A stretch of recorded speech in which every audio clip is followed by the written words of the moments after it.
नमस्कार, मैं संतोष सिंह। आज बिहार सतर्कता दिवस है और यह दिवस एक सप्ताह तक 2 तारीख से लेकर 8 तारीख मनाया जाएगा। इस सतर्कता दिवस का मतलब क्या है, मतलब समझते हैं ना? जो सरकारी सिस्टम में जो भ्रष्टाचार है उस पर अंकुश लगाने को लेकर एक डे बनाया गया, एक तारीख तय हुई और उस तारीख को हम लोग हर वर्ष बिहार सतर्कता दिवस मनाते हैं।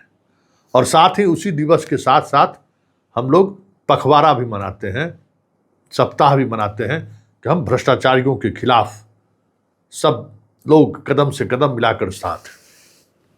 तो आज हमारा भाई साहब भी पहुंचे इस कार्यक्रम के आयोजन में। पहले नीतीश बाबू पहुंचते थे, अब मेरा भाई पहुंचा है। भाई का 3 बात हमको बड़ा दिल में छू गया। हमको लगा कि भाई कौन दुनिया में है भाई। ठीक है, बहुत दिनों के बाद चुनाव लड़के आप जीतकर मुख्यमंत्री बने हैं, लेकिन आप किस दुनिया में रहते हैं भाई?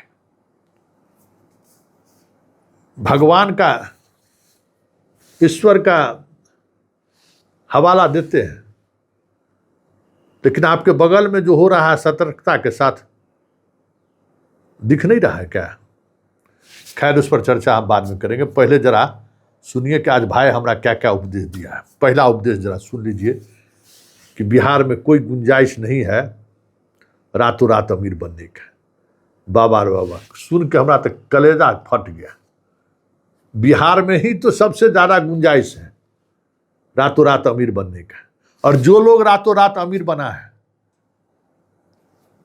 एक मुकदमा तो आप देखे ही ना किस तरीके से आत्मसमर्पण बोल दिए। तो पहले हमारा भाई बोला क्या है, जरा सुन लीजिए।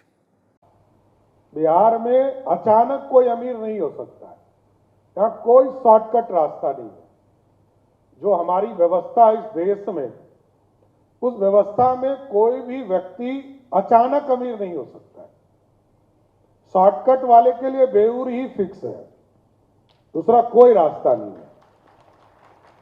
कोई यदि उद्योग करता हो, धंधा करता हो, ये पूरी तरह डिजिटल है, पूरी व्यवस्था कड़ा है।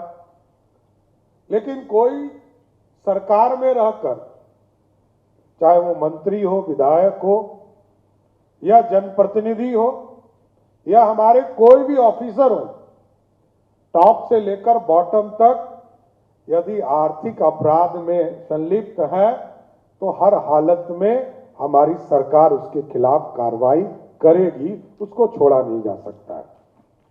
और इसी के लिए कई केंद्र बने हैं। आपने देखा सहयोग पोर्टल, ठीक कहा गंगवार साहब ने, ठीक कहा कि सहयोग से। सुन लिए? तो भाई से एगो सवाल है, ऋषुश्री क्या है? और ऋषुश्री जैसा एक कोई नहीं है। हजारों ऋषुश्री गांव से लेके यहां तक पहुंच गया है, जो रातों रात कहां से कहां पहुंच गया।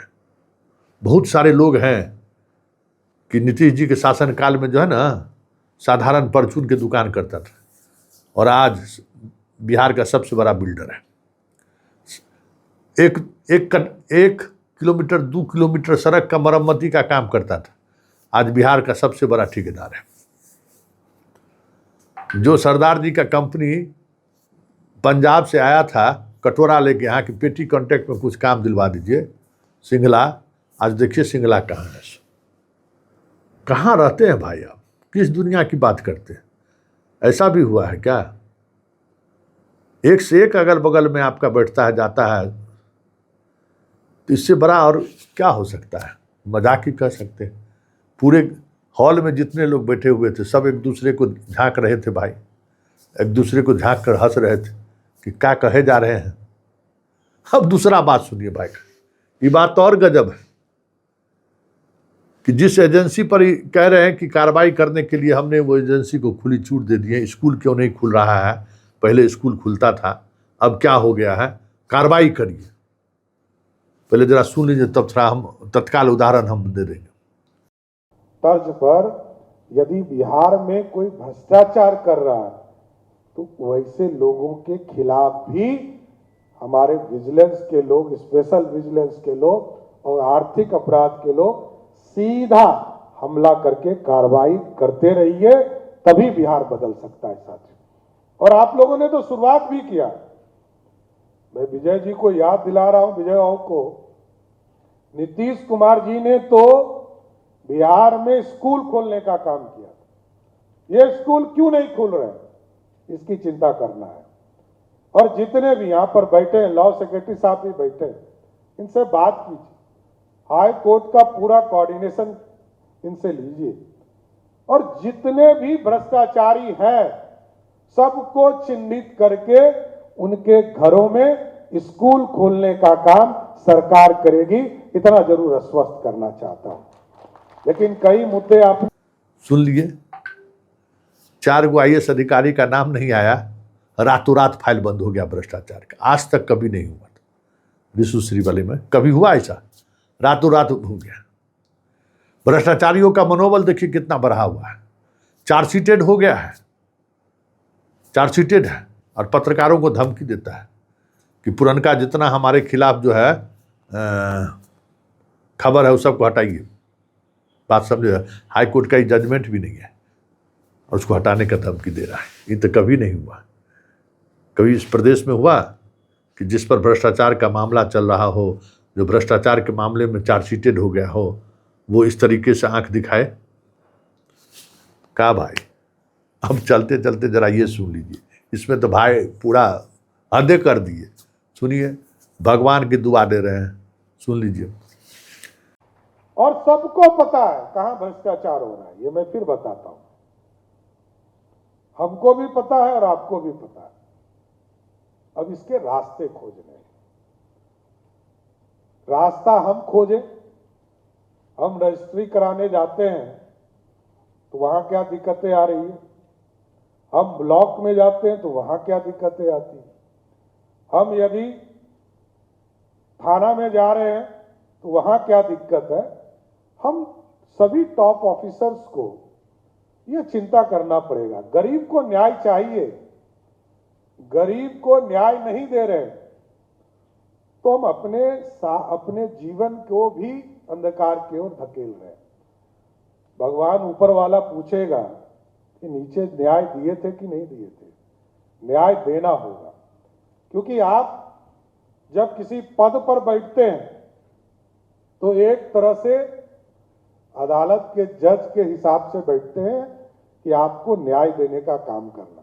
लेकिन सुन लिए, अब भाई साहब कुछ तस्वीर और कुछ बाइट हम आपको सुना देते हैं, तब आपको समझ में आएगा कि या तो आप तो धृतराष्ट्र की तरह आंख बंद कर लिए हैं, आंख रहते हुए गंधारी की तरह, या फिर आप देखने को तैयार नहीं हैं। देख लीजिए, ये जो हंगामा हो रहा है ना, पशुपालन विभाग का है। किस तरीके से पशुपालन विभाग में ट्रांसफर पोस्टिंग में किस स्तर पर गड़बड़ी हुई है, आप तक ये बात नहीं पहुंची है क्या? सारे डॉक्टर हंगामा कर दिए सचिवालय में, जमकर हंगामा। देख लीजिए, फुटेज देख लीजिए। मंत्री जी और मंत्री जी के बेटा पर आरोप है, जो 22 शायद 24 साल जिसको नौकरी हो गया, जो सीनियर हो गया, उसको भी PSC पर भेज दिए हैं ट्रांसफर करके, जबकि ये रूल रेगुलेशन नहीं है। और दूसरा देख लीजिए, आपके शिक्षा मंत्री हैं, जरा इनका बयान सुन लीजिए। और बयान सुनने के बाद मतलब कल दोपहर तक कोई ट्रांसफर पोस्टिंग नहीं हुआ, लेकिन बैक डेट में सारा ट्रांसफर पोस्टिंग का चिट्ठी निकल रहा है। ये क्या है? ये आप ही के राज में हो रहा है, नीतीश जी के राज में ये सब नहीं होता था। जरा सुन लीजिए, कल हम लोगों को बयान दिए थे सम्राट, ये क्या है बयान से सुन लीजिए। शिक्षा विभाग का वो आंतरिक मामला है। हमारी सेक्रेटरी उन सब चीज़ों को देख रहे हैं। आवश्यकता होगी हमको भेजेंगे, हम आदेश देंगे। और ट्रांसफ़र पोस्टिंग जरूरी है कि जून में ही हो। ट्रांसफ़र पोस्टिंग सरकार को जब मन करेगा, आवश्यकता होगी तब करेगी। अभी विभाग में तो हो गया। उससे क्या मतलब है भाई? हैं? ट्रांसफर पोस्टिंग के बाद ही TRE4 आएगा। ट्रांसफ़र पोस्टिंग से TRE4 का क्या मतलब है? ट्रांसफ़र पोस्टिंग से TRE4 का क्या मतलब है? TRE4 जुलाई में आएगा, मैं बार बार कह चुका हूँ, और अभ्यर्थी तैयारी में लगे हैं। सुन लिए, अब सोचिए। और ये देख लीजिए, कल के तारीख में 30 तारीख के तारीख में, कल 1 तारीख को चिट्ठी निकला है DPO से लेके जिला शिक्षा पदाधिकारी तक। फिर देख लीजिए अब निकला है इतने बड़े स्तर पर, तारीख 30 ही है। आप समझिए कि कैसे 30 तारीख पर, कल पूरा वेबसाइट आपका हैंग हो गया था, तो 30 तारीख को किस तरीके से ये हुआ है जरा इसकी वानगी भी देख लीजिए। सारा प्रिंसिपल का तबादला हो गया है। तो ये कभी नहीं हुआ। भ्रष्टाचार पर जीरो टॉलरेंस का मतलब नीतीश कुमार कम से कम दिखाने की भी कोशिश करते थे। सार्वजनिक तौर पर किसी मंत्री को यह हैसियत नहीं थी कि उसके तबादले को लेकर हंगामा हो जाए विभाग में, डॉक्टर लोग पहुंच जाए उनके विभागीय चैम्बर में और मंत्री कह दे कि आज नहीं कभी भी कर देंगे, 30 तारीख को कोई ज़रूरी थोड़ी है, और ट्रांसफ़र कर देगा मंत्री और बैक डेट पर उसको जो है सो चिट्ठी निकल जाएगी। क्या सोच रहे हैं? ऐसे थोड़ी होता है। तो सवाल तो उठेगा ही ना। तो आज आप जब बोल रहे थे ना तो आसपास के लोग मुस्कुरा रहे थे, आसपास के लोग एक दूसरे का चेहरा देख रहे थे कि जब इनके मंत्रालय के आसपास जब इस तरीके से हंगामा हो रहा है और सरकार की नज़र नहीं है तो फिर जीरो टॉलरेंस बेईमानी नहीं है कहने के लिए। ईश्वर क्या, ईश्वर तो सबको देख रहा है ना, आपको भी देख रहा है, हमको भी देख रहा है, उनको भी देख रहा है, सबको देख रहा है। तो ईश्वर सिर्फ एजेंसी वाले से ही सवाल थोड़ी करेगा, ईश्वर सिर्फ पत्रकार से ही सवाल थोड़ी करेगा, ईश्वर तो मुख्यमंत्री से भी सवाल करेगा, क्योंकि ईश्वर के नज़र में मुख्यमंत्री हो चाहे भंगी हो सब एक है।